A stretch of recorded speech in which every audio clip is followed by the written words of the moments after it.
Bismillahirrahmanirrahim. Alhamdulillahirabbil alamin wassalatu wassalamu ala asyrofil mursalin nabiyina Muhammadin wa ala alihi wa sahbihi wa man tabi'ahum bi ihsan ila yaumiddin amma ba'd.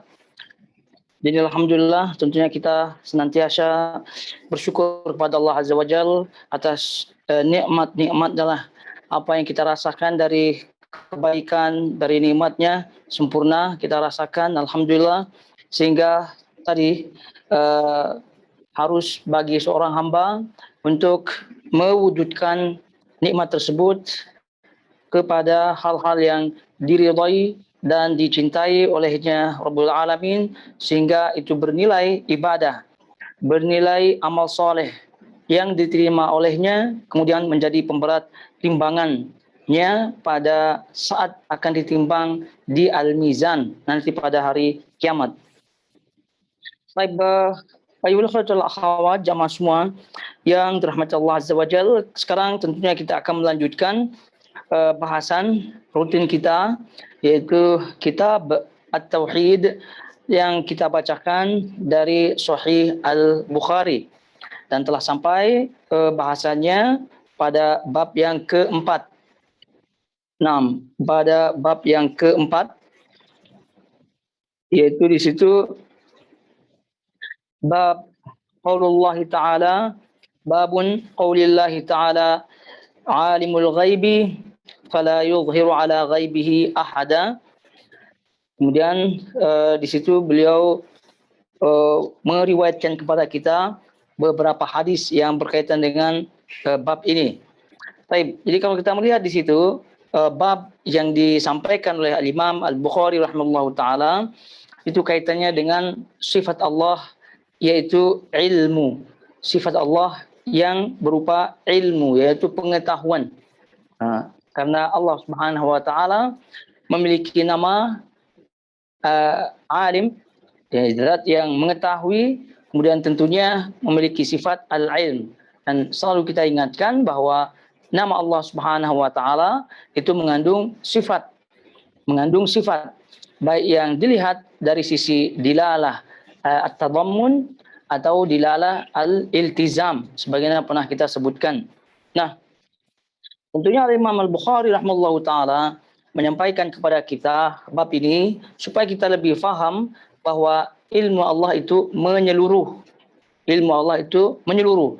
Jadi, tidak ada satupun yang tidak diketahui oleh Allah Subhanahu wa taala sebelumnya dan sesudahnya. Maka disifati oleh para ulama, ilmu Allah ini bersifat azali abadi. Azali abadi. Azali makna yang sebelumnya, yang terdahulu. Abadi yang kekal selamanya, makna yang akan datang. Jadi itu semua mencakup ilmu Allah Subhanahu wa taala. Dan ilmu Allah ini disebutkan para ulama ini dilihat dari tiga sisi, ya, dilihat dari sisi, sehingga apabila kita memahami ini maka tidak ada celah lagi untuk mengingkari ilmu Allah. Yang pertama, bahwa ilmu Allah ini menyeluruh, ya, syamil, menyeluruh. Jadi apa makna menyeluruh? Ilmu Allah ini menyeluruh dari langit dan bumi, dalamnya, luarnya, isinya, yang kecil besar, menyeluruh. Nah, itu ilmu Allah Subhanahu wa taala, ya, dari sisi yang pertama. Kemudian dari sisi berikutnya, ilmu Allah Subhanahu wa taala itu lam yusbaq bihi al-jahl, atau lam yusbaq al-jahl, atau lam yusbaq bijahlin. Jadi ilmu Allah Subhanahu wa taala tidak didahului dengan jahal, ketidaktahuan. Ilmu Allah Subhanahu wa taala itu tidak didahului oleh ketidaktahuan. Berlainan dengan makhluk, berlainan dengan makhluk. Makhluk itu asal ilmunya itu didahului oleh kejahilan, ketidaktahuan. Jadi oleh karena itu Allah Subhanahu wa taala itu lam yusbaq bijahlin wala yalhaquhu nisyan. Ini yang disifati oleh para ulama kaitannya dengan ilmu Allah. Kita ulangi, ilmu Allah yang kedua dilihat dari sisi bahwa ilmu Allah tidak didahului oleh kejahilan, kemudian tidak didatangi oleh lupa, tidak didatangi oleh kelupaan. Nah, ini jahil, kemudian lupa, ini adalah sifat manusiawi, sifat makhluk. Jadi bagaimanapun keilmuan seseorang, bagaimanapun kekuatan hafalan seseorang, itu pasti didahului oleh kejahilan, maknanya sebelumnya dia tidak hafal, lalu dihafal, ya terlepas dengan cara apa saja. Kemudian selanjutnya hafalannya tidak kekal. Hafalan tidak kekal. Kalau dia tidak mengulang-ulang ya akan lupa juga. Ataupun dia rajin-rajin mengulang pun terlupa juga. Nah, begitulah ilmu makhluk perbedaan dengan ilmu Allah Subhanahu wa taala. Jadi yang kedua dari sisi ini, ilmu Allah Subhanahu wa taala itu tidak didahului oleh kejahilan dan tidak didatangi oleh kelupaan. Lupa, tidak. Jadi Allah Subhanahu wa taala ilmunya menyeluruh.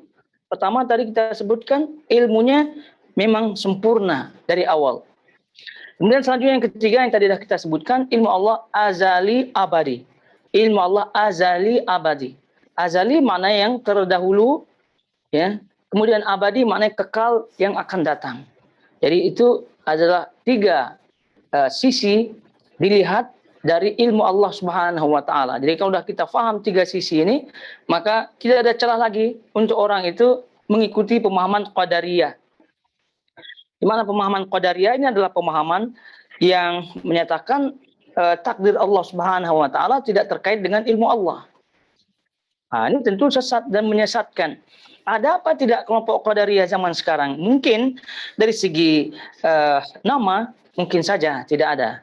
Tapi secara tidak langsung banyak gitu ya yang tidak mengimani ilmu Allah Subhanahu wa taala secara benar.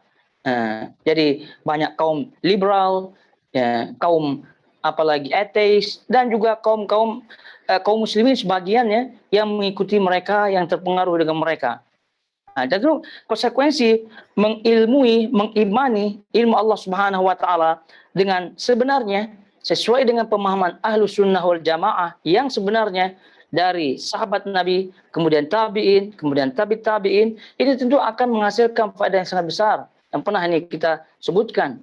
Di antaranya adalah merasa selalu diawasi oleh Allah Subhanahu wa taala. Bagaimana tidak merasa diawasi oleh Allah? Kalau kita lihat dari tiga sisi yang tadi, ya, tidak ada celah untuk kita bergerak lalu kemudian sembunyi dari ilmu Allah.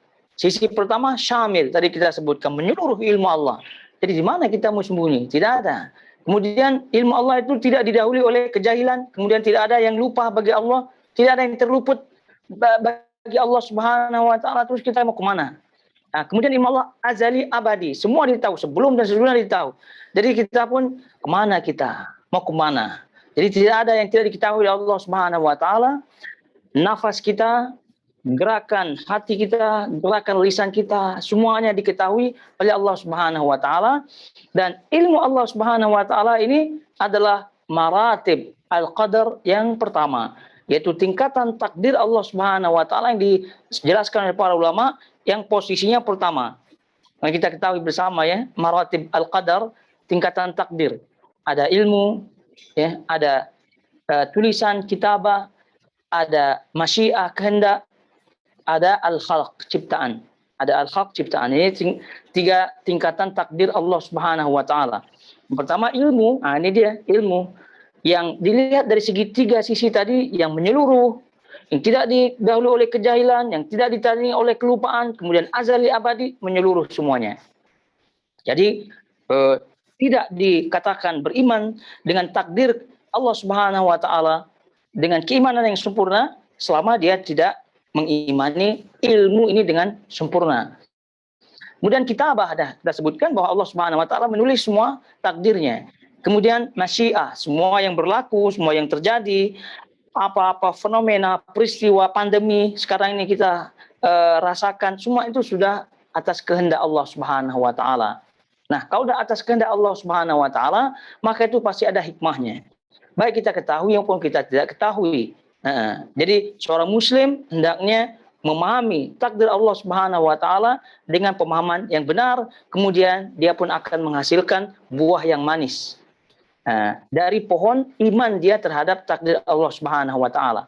Jadi kalau tidak memahami takdir Allah dengan benar, yang tadi diawali dengan ilmu Allah Subhanahu wa taala, maka pohon keyakinannya akan berbuah buah pahit. Bukan hanya sekedar pahit, beracun malah. Nah, kalau dah beracun selesai di dunia dan juga di akhirat. Naudzubillah min dzalik. Maka muncullah tadi kelompok-kelompok sesat dari Qadariyah yang pernah kita sebutkan. Ini salah satu di antara kelompok-kelompok sesat yang pertama-tama muncul di tubuh kaum muslimin, yaitu kelompok Qadariyah. Di akhir-akhir zaman sahabat-sahabat Nabi SAW mereka dah muncul. Ma'bad al-Juhani pernah kita sebutkan, sampai pernah ditanyakan kepada Abdullah bin Umar yang menjadi perawi pertama dalam bab ini, dalam hadis yang ini. Nanti kita sebutkan bahwa sampai-sampai Ibnu Umar bersumpah bahwasanya demi zat yang berada jiwaku berada di tangannya, maka mereka itu tidak akan pernah diterima amalannya selama mereka tidak beriman kepada takdir Allah Subhanahu wa taala. Nah, tadi bahwa takdir Allah Subhanahu wa taala erat sangat ya kaitannya dengan ilmu Allah Subhanahu wa taala, dan ini bahkan sebagai kunci. Dengan itu para ulama menyebutkan dan juga dinisbatkan sebagiannya oleh kepada Imam Syafi'i rahimahullahu taala, kalau ada orang yang tidak meyakini takdir, ya, kalau ada orang yang meragukan takdir, ya, walaupun dia tidak mengikuti kelompok Qadariyah tadi, tapi mungkin saja ragu atau ikut liberal dan seterusnya, maka kata para ulama, jadilhum bil ilm. Hanya dia, kalau bila perlu debat dia berkaitan dengan ilmu Allah. Tanya dia berkaitan dengan ilmu Allah. Jadi, kalau dia sebut apakah ilmu Allah itu ada, kalau dia sebut ada, ya, maka ya tentu dia kalah. Kalau dia sebut ilmu Allah itu ada, berarti takdir itu sudah berada di kawasan ilmu Allah, di bawah ilmu Allah. Berarti pemahamannya dia telah salah. Tapi kalau dia menyebutkan tidak ada, ilmu Allah itu tidak ada, berarti dia kafir. Keluar daripada Islam. Karena orang kafir lah, orang non-muslim lah, atau orang kafir lah, yang tidak Islam lah, yang mengingkari ilmu Allah Subhanahu wa taala. Itulah tadi kita sebutkan orang-orang yang ada unsur-unsur tidak meyakini takdir Allah. Poin pertama yang kita tanyakan kepada mereka, seperti kata para ulama, jadilhum bil ilm. Tanya dia tentang ilmu Allah. Itu saja poinnya. Kalau dia mengatakan tidak, berarti kafir. Kalau udah kafir, asal saya tidak perlu lagi ditanya-tanya. Yang namanya kafir. Tapi kalau dia mengatakan, oh ya, ada ilmu Allah, berarti selesai masalah. Karena ketika orang itu mengakui ilmu Allah, maka ketika itu dia mengakui takdir Allah Subhanahu wa taala. Tapi kalau kita lihat di sini, Imam Al-Bukhari rahimahullahu taala dalam buku terjemah yang dibagikan tersebut tentu tidak lengkap ya, dinukilkan di situ. Jadi dia langsung translate atau menerjemahkan riwayat hadisnya, yaitu riwayat hadis Ibnu Umar di situ. Kalau tidak, Imam Al-Bukhari rahimahullahu taala di situ kita bacakan ya. Beliau menyebutkan babun qaulullah taala, atau babu qaulillahi taala, bab firman Allah itu alimul ghaibi fala yuzhiru ala ghaibihi ahada. Itu dalam surah Jin ayat 26. Itu disebutkan di situ. Itu saja yang penerjemah sebutkan. Itu bab firman Allah taala dalam surah Jin ayat 26 yang mengetahui yang gaib. Ya, Allah lah itu yang alim, zat yang maha mengetahui yang gaib. Maka dia tidak memperlihatkan kepada seorang pun tentang yang gaib itu. Ini kata Al-Imam Al-Bukhari rahimahullahu taala. Kemudian di bawahnya, sebelum masuk hadis, beliau mengutip ya, meriwayat atau menukil sebagian potongan-potongan ayat yang berkaitan dengan ilmu Allah juga. Contoh di sini beliau sebutkan surah Luqman ayat 34. Innallaha 'indahu 'ilmus sa'ah. Innallaha 'indahu 'ilmus sa'ah. Sesungguhnya Allah Subhanahu wa taala mengetahui sa'ah, kapan, bila terjadinya kiamat itu. Di sisi Allah ilmu, pengetahuan tentang kiamat itu. Luqman ayat 34. Begitu juga beliau nukilkan surah An-Nisa ayat 166. Wa anzalahu bi'ilmih. Dan dia turunkan yaitu Al-Quran itu dengan ilmunya, ilmu Allah Subhanahu wa taala. Kemudian beliau juga nukilkan surah Fussilat ayat 47. Fussilat ayat 47. Wa ma tahmilu min unsa wa la tad'u illa bi'ilmi. Dan Allah lah yang maha mengetahui apa yang dikandung. Ini dikandung perempuan tentunya. Kemudian wa ma tad'u illa bi'ilmi, dan Allah Subhanahu wa taala dengan kehendaknya perempuan, wanita itu melahirkan. Fussilat 47, kemudian Fussilat ayat 47 juga ilaihi yuraddu ilmu sa'ah. Jadi kepadanya lah, kepada Allah Subhanahu wa taala dikembalikan ilmu pengetahuan rahasia tentang kiamat itu. Ini potongan-potongan ayat yang beliau nukilkan ya untuk menetapkan ilmu Allah. Ya tentu Imam Al-Bukhari rahimahullahu taala ini tujuan beliau menukilkan kepada kita menulis bab ini dan fokus kepada ilmu Allah, yaitu yang pertama menetapkan asma dan sifat Allah tentunya. Kemudian yang kedua ingin menetapkan bahwa ilmu Allah ini sangat-sangat erat kaitannya dengan takdir Allah Subhanahu wa taala. Takdir Allah Subhanahu wa taala erat. Jadi oleh karena itu kita sebagai makhluk Allah itu sudah diketahui oleh Allah Subhanahu wa taala. Jadi tadi tidak ada celah pun sedikit pun untuk terlewatkan daripada ilmu Allah Subhanahu wa taala. Sehingga kalau kita berbicara faedah ya sungguh banyak tentunya. Jadi kalau orang itu sudah merasa diawasi oleh Allah Subhanahu wa taala ya tentu dia akan betul-betul memperbaiki dirinya. Dia akan betul dengan segala sifat-sifat orang yang sedang diawasi. Malulah, takutlah, sehingga ujung-ujungnya ya tidak ingin dilihat dalam keadaan diawasi atau pengawasnya itu tidak suka kepadanya, bermaksiat dan seterusnya. Baik. Jadi itu yang dinukilkan oleh Imam Al-Bukhari rahimahullahu taala di sini.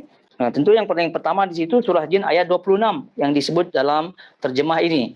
Alimul ghaibi fala yuzhiru ala ghaibihi ahada, bahwa sungguhnya dialah zat yang alim, yang maha mengetahui yang gaib, maka dia tidak memperlihatkan kepada seorang pun tentang yang gaib itu. Ya tentu ini secara umum ya beliau poinnya adalah bahwasanya Allah Subhanahu wa taala lah zat yang maha mengetahui tentang hal yang gaib. Ya tentu lanjutan ayat ini juga sangat penting ya, sangat penting lanjutan ayat surah Jin ayat 26. Karena di situ ada pengecualian. Illa manir irtada min rasul fa innahu yasluku min baini yadayhi wa min khalfihi rasada. Jadi setelah Allah Subhanahu wa taala tetapkan dialah yang mengetahui yang gaib dan tidak ada seorang pun yang mengetahui yang gaib itu, Allah sendiri sebutkan illa manir irtada min rasul, kecuali yang diridhai oleh Allah Subhanahu wa taala dari rasulnya. Jadi ada pengecualian, itu pun pengecualian dari Allah Subhanahu wa taala sendiri. Jadi ayat ini kita ambil secara umum bahwa tidak ada seorang pun ya dari malaikat, dari manusia gitu yang mengetahui tentang hal yang gaib kecuali yang diridhoi oleh Allah dari para rasulnya, dari utusannya, baik dari kalangan malaikat atau dari kalangan manusia. Oleh karena itu Rasulullah Shallallahu Alaihi Wasallam itu mengkhabarkan kepada kita hal-hal yang gaib, di antaranya tanda-tanda hari kiamat, ya itu hal yang gaib, dan juga kaitannya dengan ya perpecahan umat, akan terjadi begini dan begitu, itu semua adalah hal yang gaib. Dari mana Rasulullah SAW tahu ya? Dari pengetahuan yang diberikan oleh Allah Subhanahu wa taala kepadanya. Oleh karena itu Rasulullah SAW ini salah satu di antara yang diridhai olehnya. Jadi selain itu maka kita tidak boleh mempercayainya. Selain itu masuk dalam keumuman ayat ini. Selain mereka-mereka yang diridhai oleh Allah Subhanahu wa taala, maka mereka termasuk sekali lagi keumuman ayat ini. Jadi tidak ada istilah pengetahuan gaib gara-gara dia berkawan dengan jin. Tidak ada. Jadi mungkin saja benar, tapi bagi kita tidak percaya. Apa alasannya? Alasannya ayat ini secara umum. Terus kan dia katanya benar. Kan dia menyebutkan hal yang benar. Kita sebutkan dalilnya ini. Ayatnya surah Jin ayat 26. Kemudian yang dikecualikan hanya orang-orang yang diridhai. Nah, dari mana kita tahu orang ini diridhai? Oleh Allah Subhanahu wa taala. Sebetulnya kalau Rasul ya, kalau Jibril, begitu yang diwahyukan oleh Allah Subhanahu wa taala, ya itu kita tetapkan mereka itu diridhai oleh Allah Subhanahu wa taala. Tapi orang-orang selainnya mana tahu kita diridhai oleh Allah. Ya mungkin saja benar. Kebenaran fakta dalam ucapan mereka bukan menjadi dalil, ya, bukan sebagai dalil untuk kita benarkan. Ya, karena ayat ini secara umum mengatakan ini, dialah zat yang maha mengetahui yang gaib. Maka dia tidak memperlihatkan kepada seorang pun tentang yang gaib itu, kecuali yang diridhai olehnya. Nah, jadi kita tidak tahu sekali lagi yang diridhai oleh Allah itu yang mana. Walaupun gelarannya orang pandai, orang pintar, gelarannya ahli nujum, gelarannya kiai bahkan, gelarannya habib bahkan, gelarannya tuan guru bahkan kita tidak tahu. Ya, karena semuanya adalah tidak kita ketahui apakah amalannya diterima oleh Allah Subhanahu wa taala. Karena itu kaitannya dengan hal yang gaib. Kemudian juga tadi Allah Subhanahu wa taala dah mengumumkan bahwa tidak ada seorang pun yang mengetahui hal yang gaib. Nah, ini yang perlu harus digarisbawahi. Jangan sampai kita tertipu ya dengan kepandaian mereka berbicara, tertipu dengan kostum pakaiannya, tertipu dengan pengikutnya gitu. Tertipu dengan ya kebenaran yang kadang benar dari ucapannya. Jadi itu semua kita tidak boleh tertipu karena ayat ini sudah nyata-nyata. Nah, sedangkan kita dah baca nih Al-Quran. Jadi kalau ada seorang itu yang membaca Al-Quran, ya tentu harus mempercayai Al-Quran daripada yang lainnya. Karena sekarang ini zaman sekarang ini banyak peramal ya, peramal. Baik peramal yang dibungkus agama maupun peramal yang dibungkus dengan bungkusan yang macam-macam. Baik.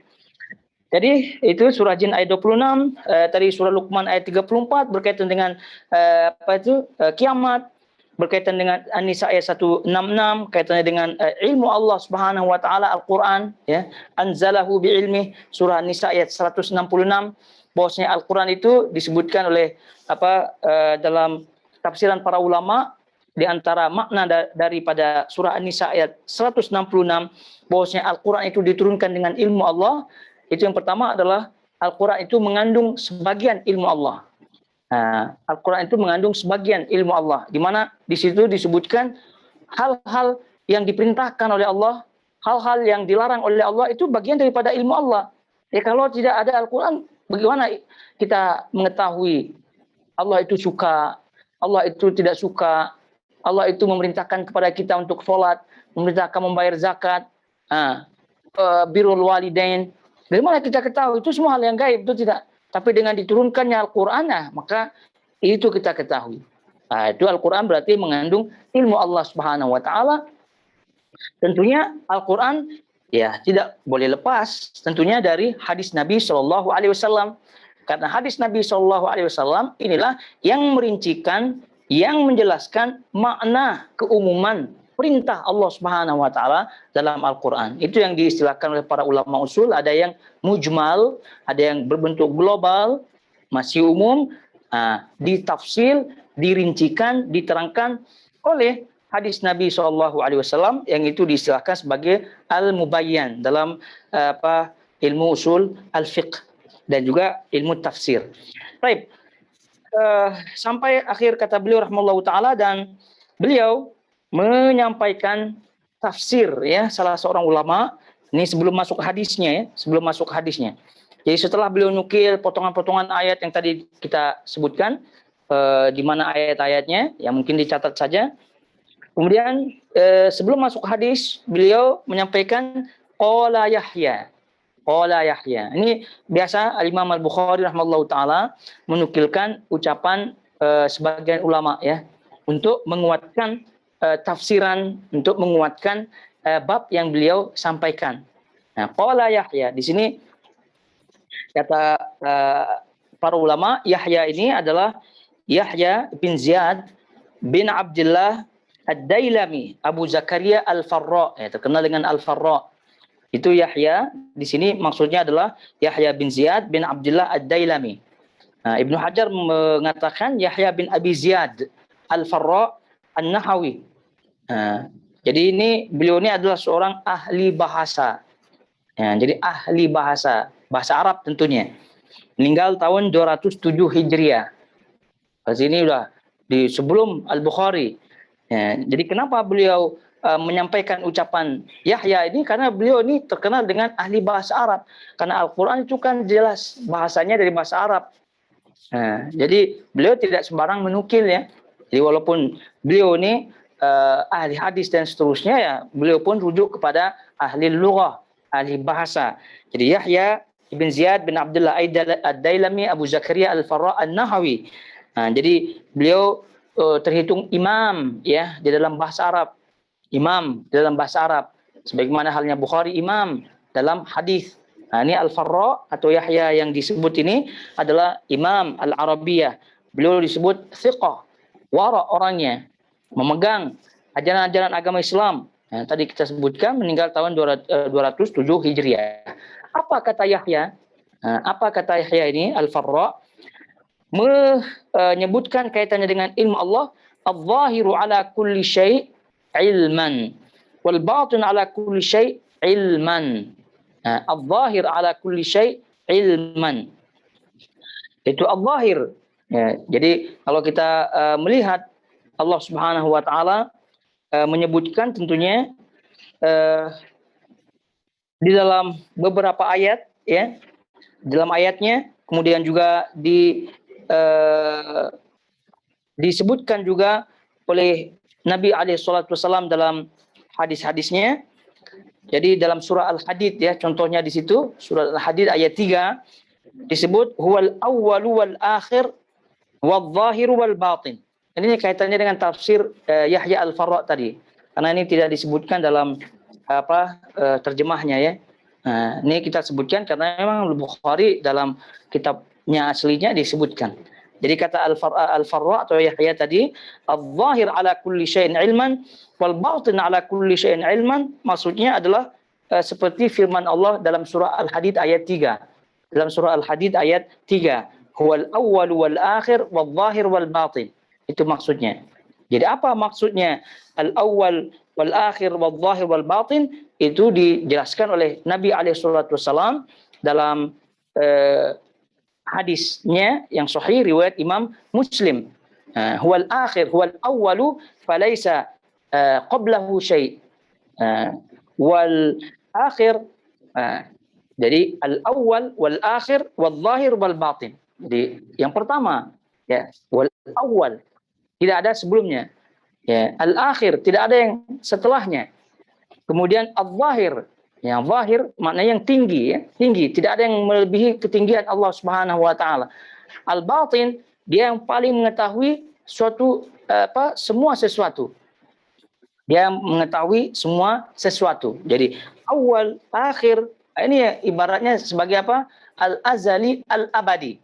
Tapi bahasa Al-Qur'annya yang Allah Subhanahu wa taala sendiri sebutkan al-awwal wal akhir. Al-awwal wal akhir. Tapi bahasa sebagian para ulama al-azali al-abadi. Al-azali al-abadi. Ya azali yang terdahulu. Jadi tidak ada yang lebih terdahulu dari Allah Subhanahu wa taala. Itulah al-awwal. Nah, kemudian al-abadi kekal selama-lamanya ya. Kemudian di masa-masa setelahnya. Oleh karena itu maknanya al-akhir. Jadi dialah yang paling akhir, abadi. Kemudian al-zahir tadi kita sebutkan yang paling tinggi, zat yang paling tinggi. Tidak ada yang melebihi ketinggian Allah Subhanahu wa taala. Kemudian al-batin makna mengetahui segala sesuatu. Oleh karena itu tadi disebutkan Al-Farra, al-zahir ala kulli syai'in ilman. Jadi Allah Maha tinggi, ya, Allah Maha tinggi, al-zahir, Maha tinggi. Tidak ada yang melebihi ketinggian Allah Subhanahu wa taala. Kemudian ala kulli syai'in ilman.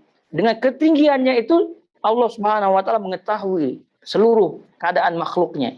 Begitu juga al-batin ala kulli syai'. Jadi semuanya meliputi ilmu Allah Subhanahu wa taala. Semuanya meliputi ilmu Allah Subhanahu wa taala. Nah, jadi kalau menghayati sifat-sifat Allah Subhanahu wa taala, zat Allah Subhanahu wa taala, memang seorang itu akan menjadi arif billah. Menjadi arif, yaitu menjadi seorang yang mengetahui, memiliki pengetahuan, kenal ya dengan Allah Subhanahu wa taala. Ya, kenal dalam arti sesuai dengan apa-apa yang dikhabarkan oleh Allah Subhanahu wa taala, tidak kenal dalam arti kasful ghaibiyat, ya, tidak dalam arti menyingkap seluruh kegaiban yang ada. Karena Allah lah yang mengetahui seluruh hal-hal yang gaib. Nah, itu kadang-kadang orang itu ditalbis ya apa tertipu kadang-kadang ya, karena tidak memahami Islam dengan benar, tidak memahami akidah dengan benar. Jadi ketika sudah mulai banyak amalan, kemudian kononnya ada rijalul ghaib, ya, rijalul ghaib, ya, orang-orang gaib yang membisikkannya, menyingkap hal-hal fenomena kegaiban. Jadi ini banyak yang tertipu, dirinya tertipu dan menipu orang lain. Kononnya kiai, kononnya tuan guru, kononnya habib gitu. Jadi bisa menyingkap, mampu menyingkap hal-hal yang gaib. Itu tidak ada. Jadi tetap jadi ukuran kita surah Jin ayat 26 ini. Dialah yang mengetahui yang gaib dan tidak ada seorang pun yang mengetahui tentang hal yang gaib kecuali yang diridhoi oleh Allah Subhanahu wa taala. Ya, tentu dari kalangan rasulnya di sini, illa man irtada min rasul. Jadi kalau setelah rasul ya mana tahu kita diridhoi apa tidaknya. Baik. Itu dia. Kemudian selanjutnya kita lihat hadisnya ya.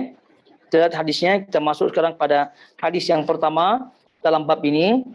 Baik, langsung saja nih kita baca, dilihat buku terjemahnya di situ. Qala Imam Al-Bukhari rahimallahu taala, haddatsana Khalid bin Makhlad qala haddatsana Sulaiman bin Bilal qala haddatsani Abdullah bin Dinar an Ibnu Umar radhiyallahu anhuma an Nabi sallallahu alaihi wasallam qala. Berarti ini hadis Ibnu Umar. Jadi siapa yang tak kenal dengan Ibnu Umar, anak daripada Umar bin Khattab radhiyallahu taala anhuma. Radhiyallahu taala anhuma. Anak apalagi bapaknya ini adalah orang-orang yang top sekali. Mendengar namanya saja ya, mendengar namanya saja itu sebagian orang imannya naik gitu. Mendengar namanya. Ya kenapa? Karena mengetahui dia punya biografi ini luar biasa. Ini seolah-olah khayalan di dunia dongeng semata, tapi itu fakta ya. Memang kehidupannya orang luar biasa. Umar bin Khattab kehidupannya macam tuh ya, sampai setan pun takut ya. Anaknya apalagi ini Ibnu Umar. Ya sampai-sampai beliau digelari Al-Athari. Digelari Al-Athari. Al-Athari maknanya mengikuti jejak. Mengikuti jejak. Siapa yang diikuti jejaknya ya tidak lain tidak bukan Rasulullah Shallallahu Alaihi Wasallam, maka disebut Al-Athari beliau. Ya kenapa demikian? Karena kalau mengikuti jejak Nabi SAW dalam ibadahnya, ya itu normal saja. Itu tidak. Itu biasa saja. Dalam arti memang begitulah sahabat-sahabat Nabi SAW secara kebanyakannya mengikuti jejak Nabi dalam ibadahnya. Tapi ini Ibnu Umar ini luar biasa. Jadi tidak ada kaitan dengan ibadah Nabi. Tapi kalau itu adalah jejak Nabi yang pernah dilakukan oleh Nabi dan pernah Nabi SAW lakukan, walaupun tidak kait dengan ibadah, tetap beliau lakukan.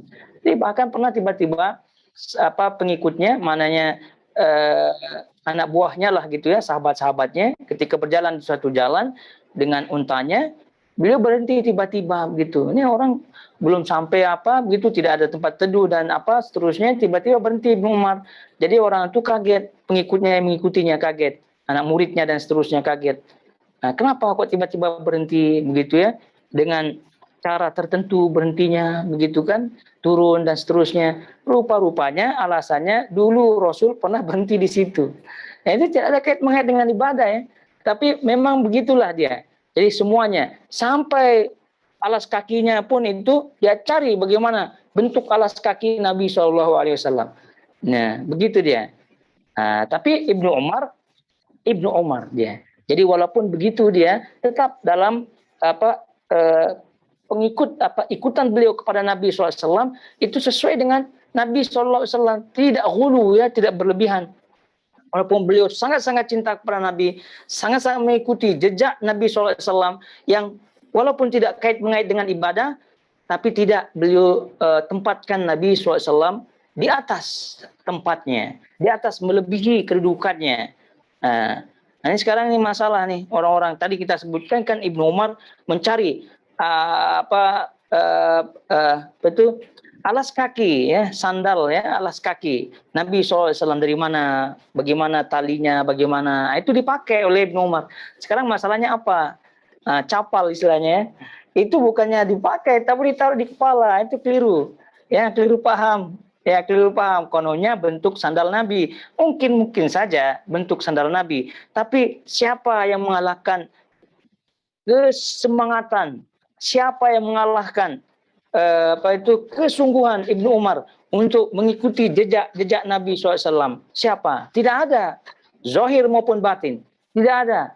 Nah, tapi apakah Ibnu Umar yang sedemikian rupa semangatnya menaruh capal ya, capal istilahnya, alas kaki sandal Nabi SAW itu di kepalanya? Tidak ada, tidak ada. Jadi itu harus logik lah ya, dalam beragama itu logik kemudian ilmiah ya begitu. Jadi kalau seandainya itu yang benar, berarti tidak perlu Ibnu Umar mencari terus kemudian memakainya, tidak perlu sekedar taruh di kepala gitu, jalan gitu di kepala.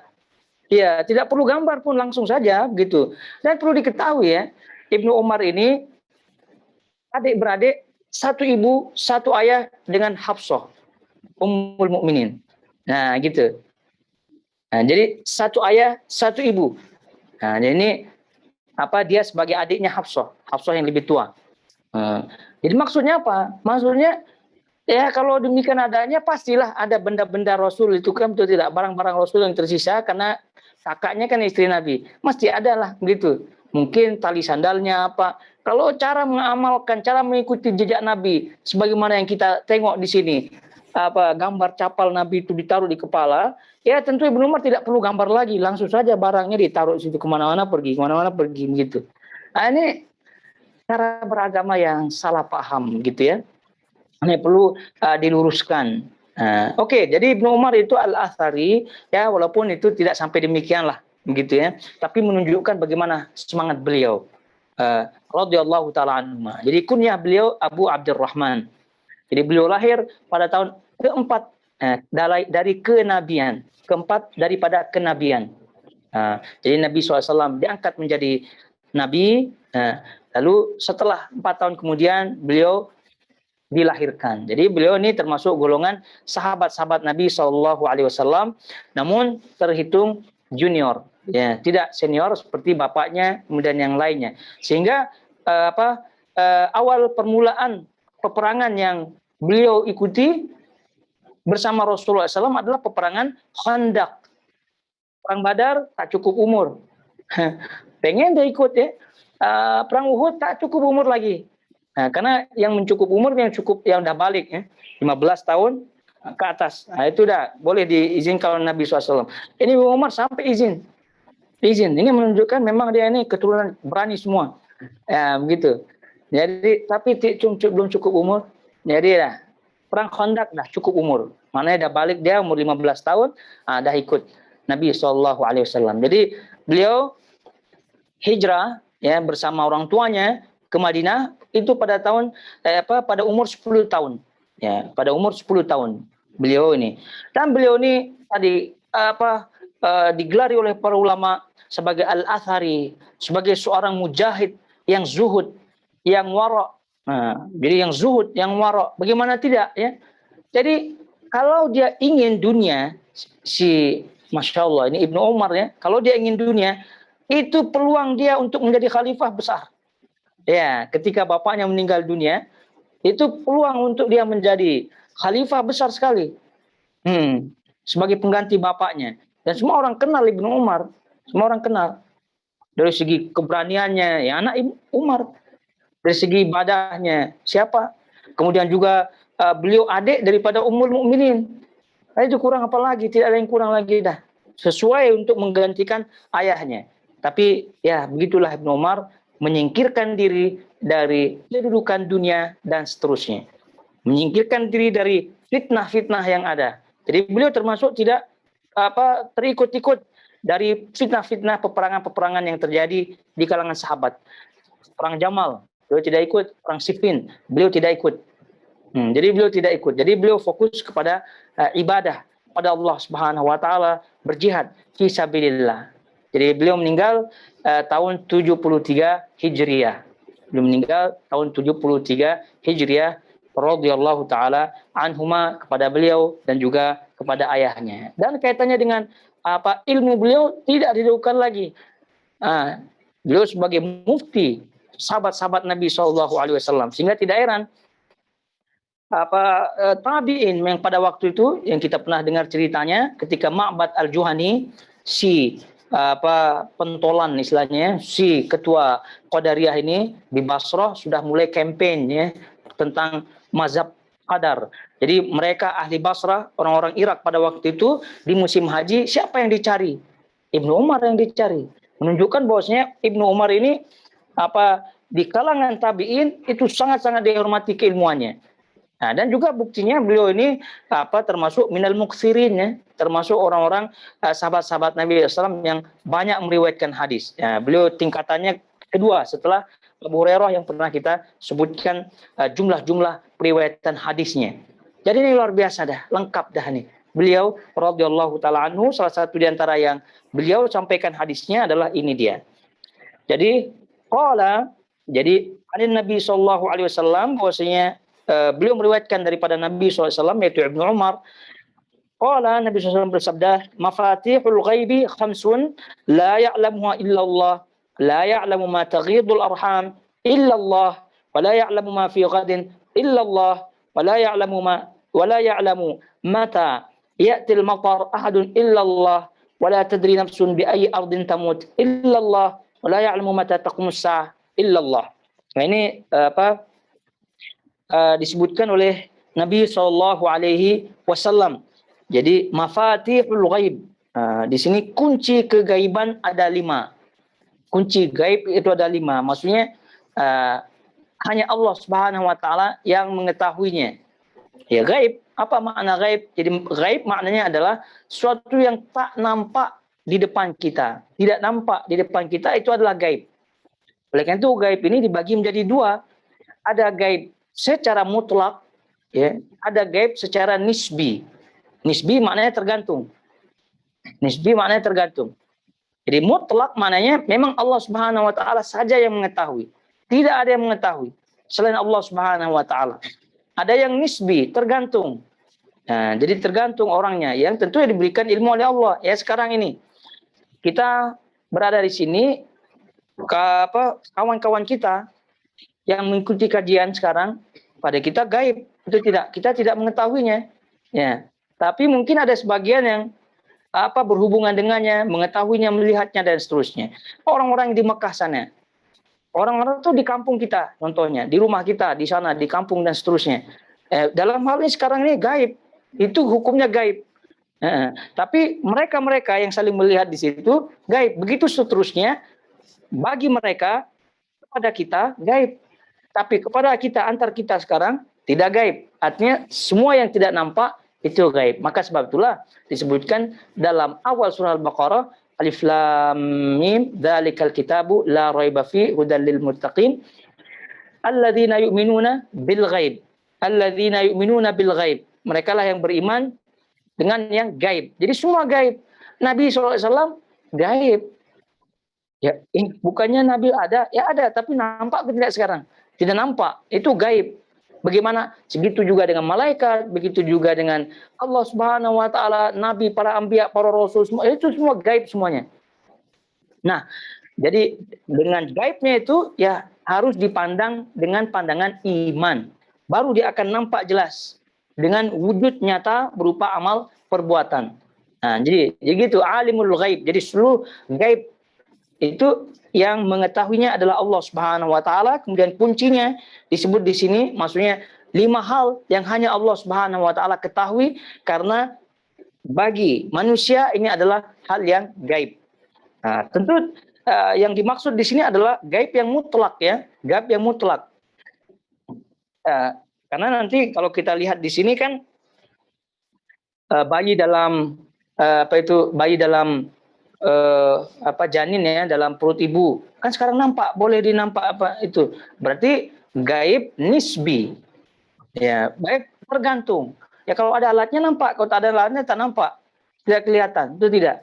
Begitu juga dengan seterusnya. Jadi kita baca ini, kunci kegaiban ada 5. Yang pertama, tidak mengetahuinya selain Allah, ya, tidak mengetahui selain Allah.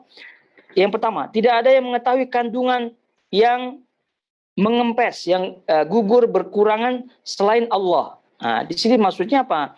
Maksudnya bahwa tidak ada yang mengetahui ya secara mutlak keadaan bayi janin secara keseluruhan. Secara keseluruhan tidak ada. Nah, bahkan malaikat pun tidak tahu. Ya mungkin kalau ini laki-laki, ini perempuan, malaikat pun tahu. Jangankan jangankan malaikat, manusia pun kalau ada alatnya nampak. Ini kelaminnya, laki-laki atau perempuan. Tapi pengetahuan itu pengetahuan nisbi. Ya, sebagian. Ini yang dimaksud adalah pengetahuan menyeluruh. Nah, janin kelaminnya, kesehatannya, apakah nanti ujung-ujungnya mati, hidup, keluar apa, itu semua Allah Subhanahu wa taala tahu. Tapi kalau alat-alat itu ya sekedar dilihat scan begitu, nampak laki-laki. Nah, ini sehat apa tidak ya? Menurut alatnya sehat, rupa-rupanya keluar sakit. Atau naudzubillah rupa-rupanya keluarnya mati. Nah, itu menunjukkan bahwasanya ilmu Allah Subhanahu wa taala tidak seperti ilmunya manusia. Jadi ilmunya Allah Subhanahu wa taala yang dimaksud di sini sebagai kunci kegaiban adalah mengilmui secara menyeluruh keadaan tersebut. Nah, disebut di sini keadaan bayi dalam kandungan ibu. Yang pertama, kemudian yang kedua adalah tidak ada yang mengetahui tidak ada yang mengetahui apa yang terjadi esok hari selain Allah. Nah, ini sudah jelas ya. Ini tidak perlu dipanjang lebar ini. Kemudian yang ketiga, tidak ada yang mengetahui kapan hujan datang selain Allah. Nah, ini seperti halnya bayi tadi. Nah, seperti halnya bayi. Kalau dalam kandungan ibu. Jadi banyak yang muskil. Kan nampak kita bayinya gitu. Katanya Allah yang hanya mengetahui. Kita nampak kamu sekedarnya saja. Jadi yang dimaksud ilmu yang menyeluruh dari Allah Subhanahu wa taala tentang bayi ini. Kalau kita ya paling lihatnya kelaminnya tadi, kemudian sekedar ada penyakitnya tapi dia sehat sampai akhir, itu wallahu alam. Kita tidak mengetahuinya. Tapi ini juga menjadi muskil juga kaitannya dengan hujan. Tidak ada yang mengetahui kapan hujan datang selain Allah. Ya memang hakikatnya seperti itu, hakikatnya. Lalu kan sekarang ini ada perkiraan cuaca. Katanya besok hujan, turun, mendung dan seterusnya. Maka disebut perkiraan. Ya. Perkiraan. Jadi itu pun kata para ulama mendeteksinya pun ada ilmunya dan berdasarkan hal-hal yang tidak gaib. Nah, jadi yang dilihat awannya, dilihat anginnya, speed anginnya, laju anginnya, itu kan zahir, nampak dari alat-alatnya. Nah, jadi tidak lagi yang gaib. Jadi yang menjadi masalah adalah memperkirakan dengan tanpa ilmu. Jadi memperkirakan tanpa ilmu besok hujan dan seterusnya, tentu ini yang bermasalah. Jadi poinnya adalah pertama yang ilmu tentang cuaca yang boleh memperkirakan hujan itu turun hari ini, besok dan seterusnya, itu pertama bukan yang gaib yang dimaksud di sini, karena yang dimaksud di sini adalah hakikatnya. Hakikatnya karena Allah Subhanahu wa taala sendiri yang menciptakan menciptakan ciri-ciri yang dijadikan sebagai pengetahuan untuk menentukan hujan itu turun. Nah, jadi Allah yang menciptakan anginnya, Allah menciptakan pergerakan awan itu, sehingga itu yang diteliti, diukur-ukur, dihitung-hitung oleh manusia. Jadi ukuran-ukuran tadi kan bukan zahir, tapi ujung-ujungnya Allah lah yang menentukan. Itu yang pertama. Jadi yang kedua adalah perkiraan-perkiraan semacam itu tidak semuanya tidak 100% tepat. Tidak 100% tepat secara ukurannya ataupun bahkan secara peristiwanya. Jadi ada yang mengatakan besok hujan, ternyata tidak hujan. Besok hujan lebat, ternyata hujannya sedikit. Nah, itu maknanya boleh terpleset perkiraan. Itu menunjukkan adanya terpleset, adanya tidak benar, menunjukkan ilmunya tidak sempurna. Tapi Allah Subhanahu wa taala mengetahui turun hujannya ini bila atau kapan turun hujannya, itu Allah pasti mengetahuinya. Nah, kadar air hujannya itu pasti Allah Subhanahu wa taala ketahui. Nah, dengan tepat tanpa terpleset gitu. Tapi kalau manusia ya perkiraan, namanya juga perkiraan. Nah, baik. Kemudian selanjutnya adalah kata beliau di sini, Nabi SAW bersabda, dan tidak ada siapapun manusia yang tahu di bumi mana, dan tidak ada siapapun manusia yang tahu di bumi mana mereka di bumi mana berada akan meninggal selain Allah. Maksudnya tidak ada seorang pun yang mengetahui, yang boleh memastikan di tempat mana, ya, di daerah mana, di kawasan mana dia akan meninggal dunia. Dan ini sudah tidak ada muskil ya, karena memang tidak ada yang tahu di mana, ya, terus bila, dengan apa, dalam keadaan apa dia meninggal dunia. Jadi dengan kita mengetahui hal ini, maka tentu ya semakin waspada kita, semakin waspada. Ya, kita ya jauh dari kampung, orang kampung kita jauh ya dari kita. Jadi waktu itu senantiasa kita bermusyawarah, kalau ada terjadi sesuatu maka janganlah berat-beratkan. Jadi di mana saja kita meninggal dunia, disitulah dikuburkan untuk melancarkan urusan, dan pada intinya doalah yang akan sampai. Doalah yang akan sampai. Kalau badan ini ya dikubur di mana saja akan hancur, lebur, bersatu dengan tanah, hilang dah. Ya, walaupun kita dikuburkan di kampung halaman, tetap akan hilang jasad kita. Tapi kalau doa, dimanapun saja tempat kita dikuburkan, boleh jasad itu hilang, lebur, tapi senantiasa akan sampai, senantiasa akan bermanfaat, dan seterusnya. Selanjutnya, dan tidak ada yang mengetahui kapan kiamat terjadi selain Allah. Nah, ini sudah jelas. Nah, yang diketahui adalah amarat as-sa'ah, tanda-tanda daripada kiamat tersebut. Tanda-tanda kiamat tersebut. Sebagaimana dalam hadis Jibril yang panjang yang disebutkan di situ, salah satu tandanya adalah antalidal amatu rabbataha wa antaral hufat al-urata ri'a asya yatatawaluna fil bunyan, dan seterusnya dari amarat, tanda-tanda yang ada. Berlomba-lomba, tadi disebutkan Nabi berlomba-lomba membangun bangunan yang tinggi, kemudian banyaknya uquq, ya, banyaknya anak-anak yang durhaka kepada orang tuanya. Nah, itu juga adalah bagian daripada tanda-tanda hari kiamat. Munculnya Ya'juj Ma'juj, munculnya Dajjal, munculnya api, munculnya dukhan. Itu semua tanda-tanda yang diberitahukan oleh Nabi SAW kepada kita, yang tentunya dari wahyu yang diwahyukan oleh Allah Subhanahu wa taala. Baik. Jadi ayyuhal akhwat, jamaah semua yang dirahmati Allah Azza wa Jalla, kiranya kita cukupkan dulu sampai di sini bahasan kita dalam bab ini.